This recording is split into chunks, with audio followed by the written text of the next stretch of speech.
Sa umpisa ng movie ay makikita ang detective na si Max Payne. Siya lang naman ang pinakamagaling at pinakabrutal na pulis sa kanilang lugar. Binibigay niya ang lahat niyang makakaya para lamang matapos ang bawat kasong kanyang natatanggap. Isang araw ay napansin ng lahat na bago ang muod ni Max at palagi na lamang itong mag-isa. Malalamang ang dahilan nito ay ang pagkamatay ng anak at asawa ni Max na pinaslang ng hindi nakilalang salarin. Mabagal mag-imbestiga ang kanyang mga kasamahan, kaya't nagdesisyon si Max na siya na lamang ang maghanap sa suspect. Madalas ay sinusundan ni Max ang mga gangster sa kanilang lugar sa pag-asang makakahanap siya ng impormasyon. Inaakit niya ang mga ito sa pamamagitan ng pagsusuot ng mamahaling alahas at pinapasunod sa tahimik na lugar. Doon ay binubugbog niya ang mga ito at pagkatapos ay isa-isang tinatanong kung nakikilala ng mga ito ang kanyang asawa. Subalit sabog ang mga ito sa isang bagong droga kung saan ay tila nakakakita ang mga ito ng halimaw na ibon. Isa sa grupo ang nasagasaan ng tren dahil na rin sa epekto ng droga. Ang videong ito ay sponsored ng SC Sports. Ito ay isang sports investment na pwede kang kumita kahit nasa bahay ka lang. Ang SC Sports ay na-establish taong 2014 at kilalang Sports Investment Association na naglalayong makamit ang magandang kalusugan. Nagbibigay ito ng oportunidad para kumita sa pamamagitan ng pag-invest sa kanilang mga proyekto. Kung gusto niyong mag-register ay i-click lamang ang link sa description box sa ibaba at i-type ang iyong mobile phone number. I-enter lamang ang OTP at maaari nyo ring ilagay ang aming referral code sa ibaba. Pagkatapos mag-register ay makikita ang mga projects na pwede kang mag-invest. Ngunit bago yan ay kailangan nyo munang mag-recharge gamit ang GCash or Paymaya. Ilagay lamang ang amount at mapupunta ka sa iyong GCash account upang makapag-recharge. Pagkatapos makapag-recharge ay maaari na kayong mag-invest sa kanilang mga projects. Pwede kang mag-invest sa kanilang project sa halagang 500 piso. Sa loob lamang ng 4 na araw ay kikita ka na ng 40 pesos. Ang 500 mo ay magiging 540 pesos na at agad mapupunta sa iyong account. At kung mag-invest ka sa malaking project ay mas malaki ang kikitain mo. Kung mag-invest ka ng 2,000, araw-araw ay kikita ka ng 44 pesos at magiging 440 pesos sa loob lamang ng 10 araw pagkatapos ng kontrata ng project. Napakadali lang mag-withdraw dito at ang minimum ay 100 pesos lamang. Ilagay lamang ang iyong GCash or Paymaya account at i-type ang iyong pangalan at account number. I-upload ang QR code ng iyong GCash or Paymaya account para sa mabilis ang pag-withdraw. Ganun lamang kadali at pwede nyo ring kontakin ang iyong manager. Punta lamang sa inyong account at pindutin ang Contact Manager kung meron kayong mga katanungan. Mag-invest na sa SC Sports, i-click lamang ang link sa baba at mag-register or e-download ang app at magsimulang kumita.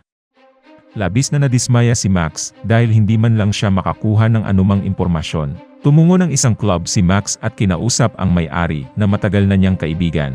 Ito ang palaging tumutulong sa kanya sa maraming kaso, ngunit dahil busy ito ngayon ay wala itong maitutulong kay Max. Pinakilala nito si Max sa babaeng si Natasha Sachs. Sa kabila ng ganda ng babae, ay hindi naging interesado si Max ngunit tumawag sa kanyang pansin ang tattoo ng babae. Habang nag-uusap sila ni Natasha, ay isang babae ang nais palabasin ng club si Max. Ang babae pa lang ito ay ang nakababatang kapatid ni Natasha. Nagalit si Natasha at pinapaalis nito ang kanyang kapatid upang makapag-usap pa sila ni Max. Nalaman rin ni Max na galing sa club na ito ang bagong droga na kanyang natagpuan at nais niyang malaman kung sino ang nagpapakalat nito. Nais subukan ni Max ang droga upang alamin ang epekto nito, ngunit hindi siya pinapasok sa kwarto ng isang lalaki. Ang lalaking ito ay si Jack Lupino na isang dealer at kapansin-pansin rin ang tattoo nito kagaya ng kay Natasha. Dumating si Natasha at niyaya nito si Max na sumama sa kanya. Sinubukan siyang akitin ni Natasha, ngunit tinanggihan niya ang babae at pinaalis ito. Hindi nagustuhan ni Natasha ang ginawa ni Max kaya't nagpa siya itong umuwi na lamang. Subalit dahil sa droga ay tila nakakakita rin si Natasha ng mga halimaw na ibon at sinusubukan siya nitong patayin. Sumunod na araw ay nakita na lamang ang bangkay ni Natasha. Tumungo si Max sa pinangyarihan ng krimen, kasama ang pulis ring si Alex. Alam ni Alex na si Max ang huling nakitang kasama ni Natasha bago ito nakitang wala ng buhay. Sa hindi kalayuan ay makikita si Jack at pinagmamasdan lamang nito ang crime scene na tila may alam sa nangyari. Tinanong ni Alex kung bakit nakipagkita si Max kay Natasha at kung anong mga nangyari ng gabing iyon. Hindi nagustuhan ni Max na tila tinuturing siyang suspect ni Alex dahil ito rin ang may hawak sa kaso ng pagkamatay ng kanyang pamilya at hindi pa nahuhuli ang salarin. Samantala nakarating ang pagkamatay ni Natasha sa kapatid nitong si Mona Sachs at alam nitong si Max ang huling kasama ng kanyang kapatid. Sa pag-imbestiga naman ni Alex ay nakakita ito ng pattern kung saan ang pagkamatay ni Natasha ay may kinalaman sa pagkamatay ng asawa ni Max. Agad tinawagan ni Alex si Max at pinapapunta ito sa kanyang bahay. Subalit pagdating sa bahay ay nakita ni Max na magulo ang paligid at wala ng buhay ang kanyang kaibigan. Sa oras na yun ay isang lalaki ang biglang umatake kay Max at nagawa siyang sugatan nito. Buti na lamang at nagawa niyang makabawi at ilang ulit na pinagbabaril ang kalaban. Subalit dahil sa mga natamong sugat ay nawala ng malay si Max at nang muling magkamalay ay nasa hospital na siya.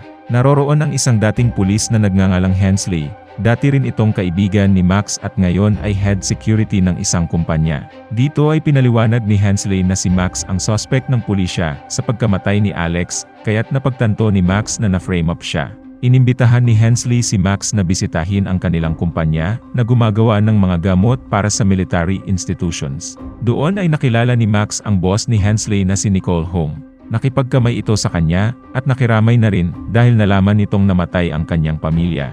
Ang asawa pala ni Max ay dating empleyado ng nasabing kumpanya at bilang pagkilala ay gumawa ng scholarship program si Nicole at Hensley gamit ang pangalan ng asawa ni Max. Matapos ang mga naging pag-uusap ay tumungo si Max at Hensley sa punerarya upang bisitahin ang kanilang kaibigan. Subalit pagdating doon ay pinaalis si Max ng asawa ni Alex dahil ang akala nito ay siya ang pumatay sa kanyang kaibigan.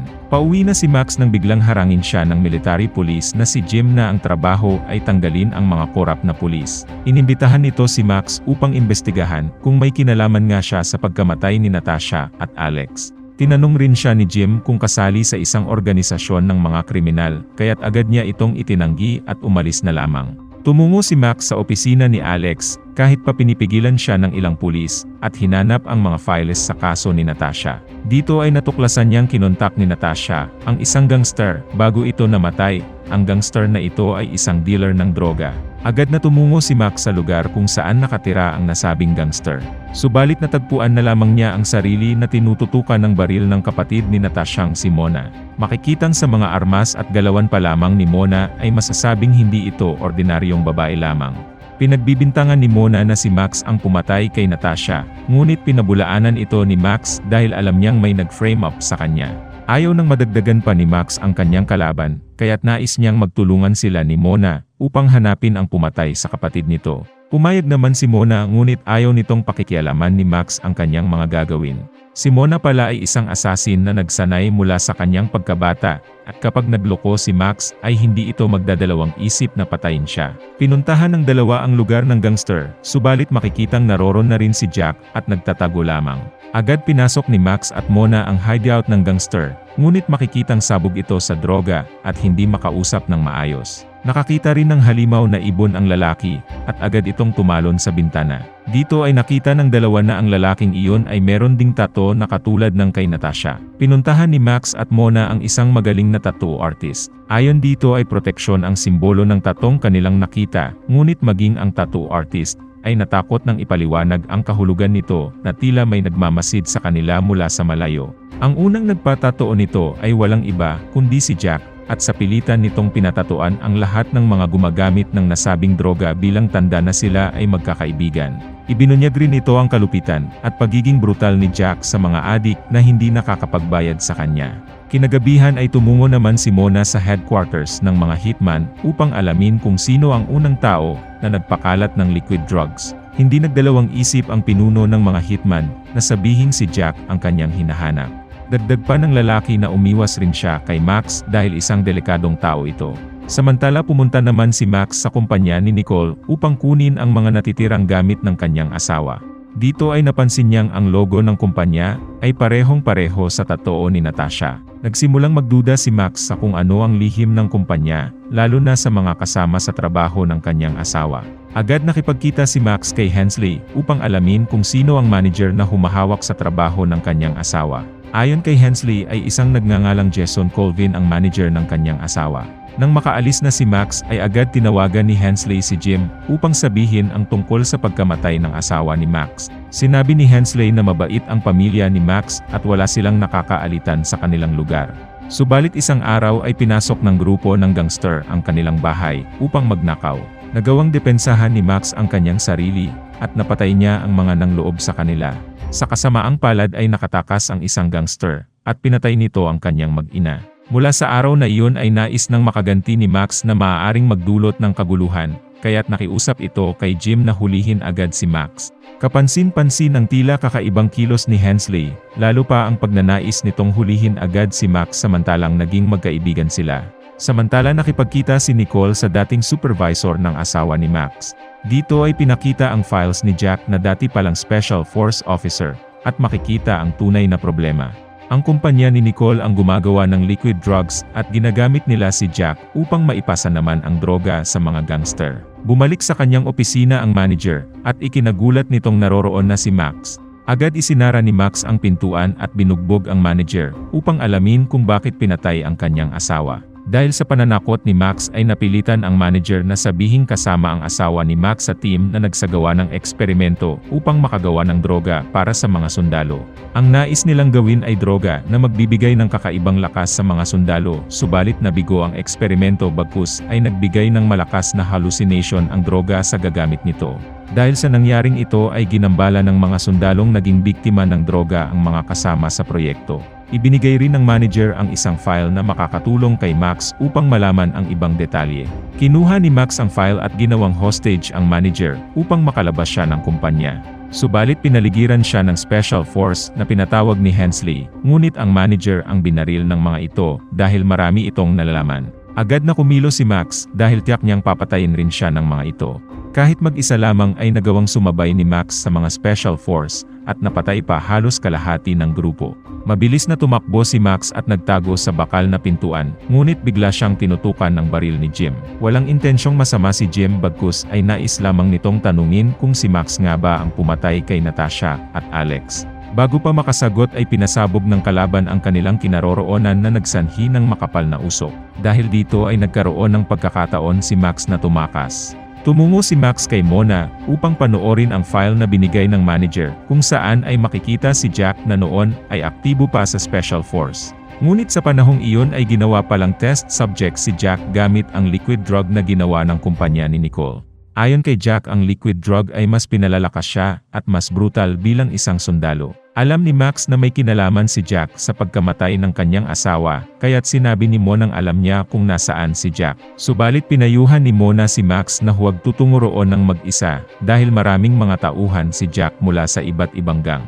Hindi nakinig si Max at handa siyang ibuwis ang buhay upang makamtan ang katarungan sa pagkamatay ng asawa't anak. Sa kabilang dako ay makikitang gumagamit ng liquid drug si Jack at nagre-relax ito kahit pa nakapasok na sa kanyang lugar si Max. Isa-isang pinatumba ni Max ang mga gangster na nagbabantay sa club hanggang sa makarating siya sa factory ng liquid drugs. Pinagmamasdan niya paligid at sa pagpasok niya ng kwarto ay napansin siya ng dalawang bantay. Sinira ng mga ito ang pintuan at nagpaputok sa lahat ng direksyon, ngunit nawala sa kanilang paningin si Max. Inikot ng dalawa ang factory upang hanapin si Max at hinalughog ang bawat kwarto. Sa pag-iikot naman ni Max ay napunta siya sa kahina-hinalang kwarto.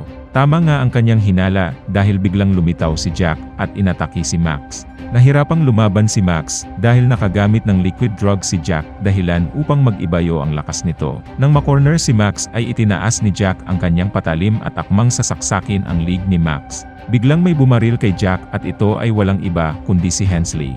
Agad nitong tinulungan si Max upang samahan palabas ng lugar na yun. Subalit binugbog si Max ng mga tauhan ni Hensley at ipinosas ang kanyang mga kamay.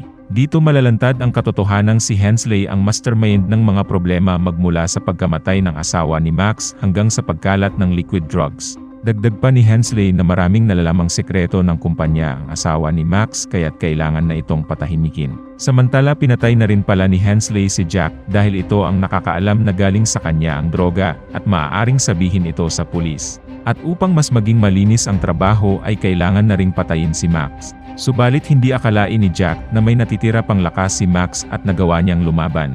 Dahil walang dalang anumang armas ay walang nagawa si Max kundi ang tumalon sa dagat. Alam ng grupo ni Hensley na mamamatay rin si Max sa napakalamig na tubig kaya't umalis na ang mga ito. Unti-unti ngang nawalan ng lakas si Max, ngunit sa oras na iyon ay bumabalik sa kanyang alaala ang kanyang asawa't anak na pinatay ni Hensley. Naisip ni Max na hindi pa tapos ang kanyang misyon na paghihiganti, at nagbigay ito sa kanya ng sapat na lakas upang hindi malunod. Sa kasamaang palad ay hindi na makatayo si Max dahil sa sobrang lamig ng tubig. Dahil hindi na makayanan, ay napilitang inumin ni Max ang liquid drug upang magkaroon ng lakas at ipagpatuloy ang laban. Naranasan rin niya ang mga nakikita ng mga adik sa kanilang hallucinations. Sa kabilang dako naman ay inimbestigahan ni Jim ang kaso tungkol kay Max at humingi siya ng tulong sa FBI upang hulihin si Hensley at mga tauhan nito. Samantala nagbabalak na ring umalis ng bansa si Hensley, hindi pa nakakaalis ang grupo nang biglang dumating si Max at dahil sa ininom niyang droga, ay lalong naging maliksi ang kanyang paggalaw. Hindi naging sapat ang mga tauhan ni Hensley upang pigilan, kaya tinawagan nila si Nicole upang humingi ng backup. Lumiliit na ang mundong ginagalawan ni Hensley dahil paparating na ang FBI, habang hindi naman mapigilan ng kanyang mga tauhan ang nagwawalang si Max. Ngunit sa gitna ng lakas at pagiging brutal ni Max ay nakaramdam siya ng pagkahilo at nagsimulang mag-hallucinate. Tila nakikita niyang muling nabuhay ang kanyang asawa at isang halimaw na ibon ang nais siyang patayin. Nakita si Max ng isang tauhan ni Hensley, kaya't agad siya nitong binaril, buti na lamang at dumating si Mona. Tinulungan ng babae si Max at ngayon ay siya naman ang tutugis sa natitirang mga tauhan ni Hensley. Samantala hindi pa rin dumarating ang tulong na hinihingi ni Hensley kay Nicole, kahit pa ilang ulit na itong tinawagan. Dito ay lumitaw ang nais mangyari ni Nicole, kung saan ay nais gawing sakripisyo si Hensley, upang hindi siya ang pagbalingan ng otoridad, at nang nagnanais maghiganting si Max. Sa oras na iyon ay nagtanim ng bomba ang isang tauhan ni Hensley, at dahil malapit na itong mamatay, ay pinasabog na lamang upang hindi ito mag-isang mamatay. Buti na lamang kahit malakas ang pagsabog, ay hindi napuruhan si Max kaya't magagawa pa niyang hanapin si Hensley. Pagdating niya sa rooftop ay isang bala mula kay Hensley ang sumalubong kay Max. Kahit pa tinamaan ng bala, ay hindi ininda ni Max ang sugat dahil sa droga. Naubusan ng bala si Hensley at dito ay itinaas ni Max ang kanyang baril at pinatay si Hensley. Pinaligiran ng FBI ang rooftop kung nasaan si Max at naghihintay ng pagkakataon upang arestuhin siya. Sa oras na iyon ay nagsimulang maramdaman ni Max ang sakit ng buo niyang katawan. Tingin niya ay dumating na ang oras ng kanyang kamatayan nang muli niyang makita ang kanyang mag-ina at nakiusap sa kanyang lumaban para sa kanyang buhay at dito nagtapos ang kwento.